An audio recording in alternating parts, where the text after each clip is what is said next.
ଏହି ପ୍ରଶ୍ନରେ ଆମ ପାଖରେ ଦୁଇଟି ଦଶମିକ ସଂଖ୍ୟା ଅଛି ଏବଂ ଆମେ ଏହି ଦଶମିକ ସଂଖ୍ୟା ଦୁଇଟିକୁ ଫେଡ଼ିବା। ଏବେ ଫେଡ଼ାଣ କରିବା ପାଇଁ ଆମେ ଜାଣିଛେ କ'ଣ, ଆମେ ତାକୁ ସ୍ଥାନୀୟ ମାନ ଅନୁଯାୟୀ ଲେଖିବା ଆଗେ। ତେଣୁ ମୁଁ ଲେଖୁଛି 39.1, ତା ଦେହରୁ ଫେଡ଼ିବି କେତେ 0.754। ତେଣୁ ଦଶମିକ ତଳକୁ ଦଶମିକ ଦେଇଦେଲି, ତାପରେ ଏକକ ସ୍ଥାନରେ ରହିଲା 0, ତେଣୁ 9 ତଳକୁ ଲେଖିଲି 0, ଦଶାଂଶ ସ୍ଥାନରେ 7 ଅଛି, ତେଣୁ 1 ତଳେ ଲେଖିଲି 7, କାରଣ 1 ବି ଦଶାଂଶ ସ୍ଥାନରେ, ତାପରେ 5, 4 ଫେଡ଼ିବା। ଏବେ ଏହି ପ୍ରଥମ ସଂଖ୍ୟାରେ ଶତାଂଶ ସ୍ଥାନରେ ଏବଂ ସହସ୍ରାଂଶ ସ୍ଥାନରେ କୌଣସି ବି ଅଙ୍କ ନାହିଁ, ତେଣୁ ମୁଁ ଲେଖିବି କ'ଣ 0। 0 ଲେଖିଲା ପରେ ଏବେ ଦେଖ, ଆମେ 0ରୁ 4 ଫେଡ଼ି ପାରିବା କି? ଫେଡ଼ି ପାରିବା ନାହିଁ। 0ରୁ 5 ବି ଫେଡ଼ି ପାରିବା ନାହିଁ। 1ରୁ 7 ବି ଆମେ ଫେଡ଼ି ପାରିବା ନାହିଁ, କିନ୍ତୁ ଆମେ 9ରୁ 0 ଫେଡ଼ି ପାରିବା। ତେଣୁ ଏଠି ମୁଁ କ'ଣ କରିବି ଦେଖ, 9ଟା କେଉଁ ସ୍ଥାନରେ ଅଛି? ଏକକ ସ୍ଥାନରେ ଅଛି। ଏଠି ଯେଉଁ ଦଶମିକ ରହିଲା, ଦଶମିକର ପୂର୍ବ ସ୍ଥାନଟି ଏକକ ସ୍ଥାନ। ଏକକ ସ୍ଥାନରେ 9 ଅଛି, ତେଣୁ ମୁଁ କ'ଣ କରିବି, ଏକକ ସ୍ଥାନରୁ ଗୋଟିଏ 1 ନେଇଯିବି। ରହିବ କେତେ? 8ଟି 1 ରହିବ। ଏଠି ଲେଖିଲି 8 ଏବଂ ଗୋଟିଏ 1 ନେଇ ଆସିଲି। ଏବେ ଗୋଟିଏ 1କୁ ମୁଁ ଲେଖିପାରିବି 10ଟି 1 ବିଭକ୍ତ 10, 10ଟି ଦଶାଂଶ। କାହିଁକି? କାରଣ ଦେଖ, 10ଟି 1 ବିଭକ୍ତ 10 କେତେ ହେଲା?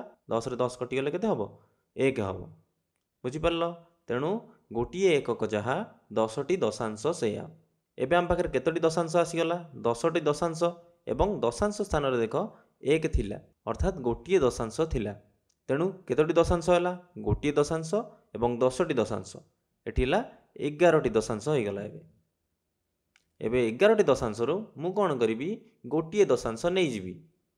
ଗୋଟିଏ ଦଶାଂଶ ନେଇଗଲି, ରହିଲା 10ଟି ଦଶାଂଶ।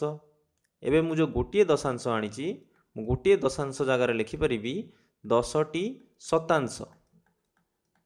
କାହିଁକି ନା 10ରେ ଯେତେବେଳେ ଆମେ 1 ବିଭକ୍ତ 100 ଗୁଣିବା, ଦେଖ ଗୋଟିଏ 0 ଗୋଟିଏ 0 କଟିଯିବ, ରହିବ କେତେ? 1 ବିଭକ୍ତ 10। ଗୋଟିଏ ଆମେ ଦଶାଂଶ ପାଇଲେ। ତେଣୁ ଆମେ ଯେଉଁ ଗୋଟିଏ ଦଶାଂଶ ଆଣିଲେ, ଆମେ ସେ ଗୋଟିଏ ଦଶାଂଶକୁ ଆଣିକିନା ଶତାଂଶ ସ୍ଥାନରେ ଲେଖିବା 10ଟି ଶତାଂଶ। ଏବେ 10ଟି ଶତାଂଶରୁ ମୁଁ ପୁଣି କ'ଣ କରିବି, ଗୋଟିଏ ଶତାଂଶ ନେଇଯିବି। କେଉଁଥିଲାଗି ନେବି ଦେଖ, ଏବେ ପ୍ରଥମେ 10ଟି ଶତାଂଶରୁ ଗୋଟିଏ ଶତାଂଶ ନେଇଗଲେ ରହିବ 9ଟି ଶତାଂଶ, ଏବଂ ସେ ଗୋଟିଏ ଶତାଂଶକୁ ମୁଁ ଲେଖିବି କ'ଣ, 10ଟି ସହସ୍ରାଂଶ। କାହିଁକି? ଦେଖ 0 0 ଗୋଟିଏ ଗୋଟିଏ କଟିଗଲା, ରହିବ କେତେ? 1 ବିଭକ୍ତ 100, ଏବଂ 1 ବିଭକ୍ତ 100 ଗୋଟିଏ ଶତାଂଶ। ତେଣୁ ଗୋଟିଏ ଶତାଂଶ ଯାହା, 10ଟି ସହସ୍ରାଂଶ ସେଇଆ। ଏବେ ସହସ୍ରାଂଶ ଆମ ପାଖରେ କେତୋଟି ହୋଇଗଲା? 10ଟି। ବୁଝିପାରିଲ? ଏବେ ଆମେ ଫେଡ଼ାଣ କରିବା। ପ୍ରଥମେ ସହସ୍ରାଂଶ ସ୍ଥାନରେ ଅଛି କେତେ? 10। 10ରୁ ଆମେ ଫେଡ଼ିବା 4, କେତେ ହେବ? 6। ଶତାଂଶ ସ୍ଥାନରେ ଅଛି 9, 9ରୁ ଆମେ ଫେଡ଼ିବା 5, 9ରୁ 5 ଫେଡ଼ିଲେ ରହିବ 4। ତାପରେ ଦଶାଂଶ ସ୍ଥାନରେ 10ରୁ ଆମେ ଫେଡ଼ିବା 7, ରହିବ 3।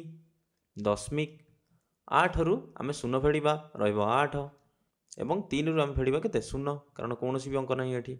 3ରୁ 0 ଫେଡ଼ିଲେ 3। ତେଣୁ ଆମେ ଯଦି ଏଇ ଦୁଇଟି ଦଶମିକ ସଂଖ୍ୟାକୁ ଫେଡ଼ିବା, ଆମେ କେତେ ପାଇବା? 38.346।